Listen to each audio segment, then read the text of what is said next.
সোমবার বিশাল পুলিশ বাহিনী নিয়ে বুলডোজার চালিয়ে জাতীয় সড়কের দুধারে সমস্ত জবরদখল ও বেআইনি নির্মাণ ভেঙে গুড়িয়ে দেওয়া হয়।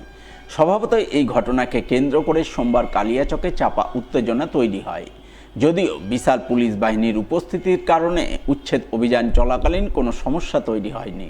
প্রশাসনের উপস্থিতিতে বুলডোজার দিয়ে জাতীয় সড়ক ও ফুটপাতের উপর গড়ে ওঠা অবৈধ নির্মাণ এবং দখলদারি উচ্ছেদ করা হয়। অভিযানে একাধিক অস্থায়ী কাঠামো ভেঙে ফেলা হয়। স্থানীয় সূত্রে জানা গেছে, এর আগেও জাতীয় সড়ক সংলগ্ন এলাকা দখলমুক্ত করা হলেও কিছুদিনের মধ্যেই পুনরায় ফুটপাত ও রাস্তার অংশ দখল হয়ে যায়। সেই পরিস্থিতি রুখতে এবং আদালতের নির্দেশ কার্যকর করতে এদিন প্রশাসন ও জাতীয় সড়ক কর্তৃপক্ষ যৌথভাবে এই অভিযান চালায়। আর এই অভিযান নিয়ে ক্ষোভ প্রকাশ করেছেন বেশ কয়েকজন ক্ষুদ্র ব্যবসায়ী। তাদের দাবি, দীর্ঘদিন ধরে ফুটপাতে ব্যবসা করে বহু পরিবার জীবিকা নির্বাহ করে আসছেন। পুনর্বাসনের ব্যবস্থা না করে উচ্ছেদ অভিযান চালানোয় তারা সমস্যায় পড়েছেন।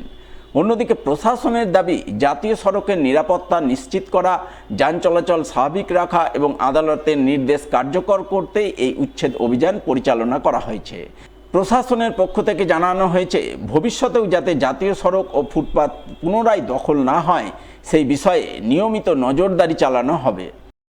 आज ये इंक्रोचमेंट रिमूवल का काम कॉलेज मोड़ से लेकर बालियाडांगा तक चलेगा। इसका नोटिस हमने एनएचआई के थ्रू सभी को दिलवा दिया था। कुछ यूजरों ने अपना मकान खुद हटा लिया है, जो नहीं हटा रहे हैं उनको हम पुलिस फोर्स के माध्यम से हटा रहे हैं। कितना दिन ये काम चलेगा? ये कंटिन्यूएशन में चलेगा। 100 किलोमीटर का स्ट्रेच है हमारा, उसको सुप्रीम कोर्ट के आदेश के अनुसार हमें क्लियर कराना है। उन लोग का नोटिस मिल गया? हाँ, उनको नोटिस कंप्लीट हो गया है। 15 दिन पहले उनका समय पूरा हो चुका था। आप हाँ, जो अपना सामान नहीं हटा रहे हैं हम उसको रिमूव कर रहे हैं। खाली हुआ सर? हाँ, आज चौरंगी से लेके बालियाडांगा तक जाएगा ये। उसके बाद हमारा फिर बालियाडांगा से लेके जलालपुर का प्लान है। नोटिस अभी हम सर्व कर रहे हैं। जब नोटिस का टाइम पूरा हो जाएगा उसके बाद हम अनाउंसमेंट करके वो इंक्रोचमेंट भी रिमूव कर देंगे।